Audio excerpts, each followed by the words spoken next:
Right, welcome back everybody. So we're talking about the controversial topic today of personal electric vehicles or electric scooters. Now, I've been sent an electric scooter, so full disclosure, been sent an item for free. So take that into consideration when you watch the video. So before we start, of course they are illegal. Now, let's dive into that a little bit because they're not illegal to own and they're not illegal to use on private land with the permission of the landowner.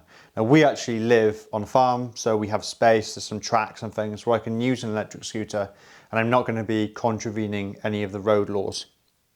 Now, talking of the law, it is illegal to use an electric scooter on the road if you don't have tax, MOT and insurance, and it's practically impossible to acquire those things on an electric scooter, so therefore if you can't meet that requirement, you can't use it on the road. If you do use it on the road, you're subject to potentially £300 fine, 6 points on your driving licence. So think of that, use an electric scooter and you get points on your driving licence. Now, you can't even use them in cycle lanes or on pedestrianised zones, which kind of makes sense, but cycle lanes could be an argument to use them there. In Europe, obviously they have a totally different outlook on these little electric scooters. You can use them to get to work, to travel to the beach, travel to the shops, collect your shopping. They're just kind of a useful little personalised transport. Obviously no local emissions, but they also don't take up a big physical footprint. So you could stack 20 electric scooters in the space of one car, and 20 cars obviously would take half a parking lot to place those people when they've gone to work or whatnot.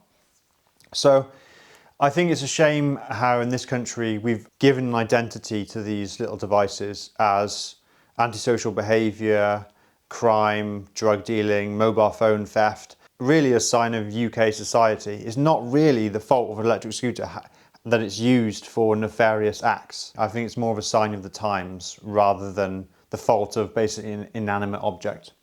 When we talk about cyclists, and cyclists get free use of the roads. They have no tax, no insurance, no MOT requirements.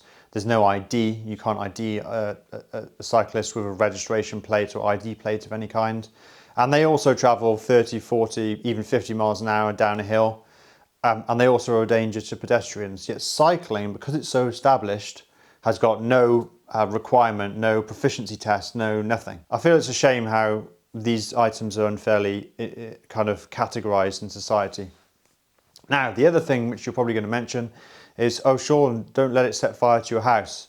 Most of the problem with electric battery powered vehicles and fires comes from when people modify and try and increase the charging or the current going to the motor to get more performance out of it. If you leave it as factory settings, you're almost guaranteed to have no problems. It's when you start fiddling with the controllers or the batteries or increasing the current to the motors or fit more powerful motors and you don't know what you're doing and you risk a battery fire, which is quite dangerous.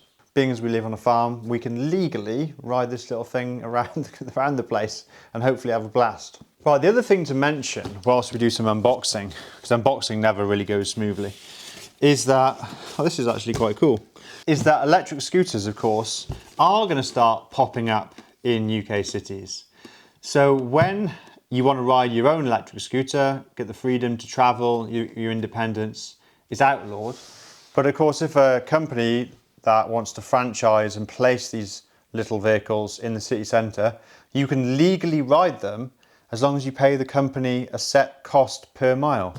So if you want to do it yourself, pay a one-up cost to buy the vehicle and then ride around and you're just using your electricity to charge. We actually have solar here, so this could be a really cost-effective little solution for me, but I can't take it outside of the land. But these companies, they manage the system for you and you pay them for the privilege. So you can still ride an electric scooter as long as you're not owning it and you're paying someone else. Interesting little fact that, isn't it? I mean, just have a look at this thing. So you've got motors in the front and the rear, disc brakes, cable operated, like a mountain bike, front and the rear, coil over shock suspension units, front and rear, and I'll show you the front in a minute. The large deck platform, which is obviously containing the battery pack. There you've got a charging setup, and if I come up to this, I haven't fully installed all of it yet. Then you've got this little screen, unlock via near field communication. Wow. Or passwords. You could basically have a system where you just put your phone, boom, and it unlocks because you've got near field communication on your phone. Very, very high tech. And then let's come around to the front to show you that's what it says in there. Yeah, awesome. Black and grey, so my helmet will probably work on this. The helmet you can see in the background. So there's your folding mechanism. Again, like it's all like well nicely machined, powder coated or machined blocks of steel. And this is your front suspension. So it's like a dual cantilever. And then you've got that LED plastic front mudguard. And then the disc brake in the front. 8-inch little wheels. I think they are tubed as well.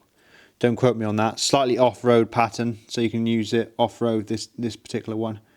And there's the front suspension setup there. But that's basically it. I mean, it does look like a quality thing.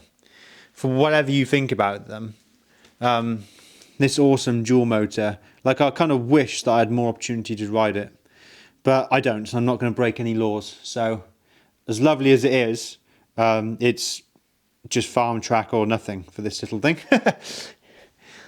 So there it is. Cool though. Right, final thoughts on the little scoot. I think it's really well made. I like it. I know it divides opinion. But for us, we'll use it on the tracks around the farm when it's drier, and also use it when we go to France or Spain in the car. Sit the scooter in the back and then use it to zip about on when you don't want to take the car. Until then, if they change the law, then I think that it'll be a useful addition to get around on. But if they're not going to update the law till 2028, then they're going to continue this strange dichotomy where they're selling electric scooters in major retailers like Halfords, yet they're currently illegal to use. So it's interesting. There's obviously forces on both sides of the argument who want them to be legalised for road use, or at least in cycle lanes, and retailers that actually want to make money by selling and marketing them. Let me know what you think down in the comments, and I'll catch you in the next one.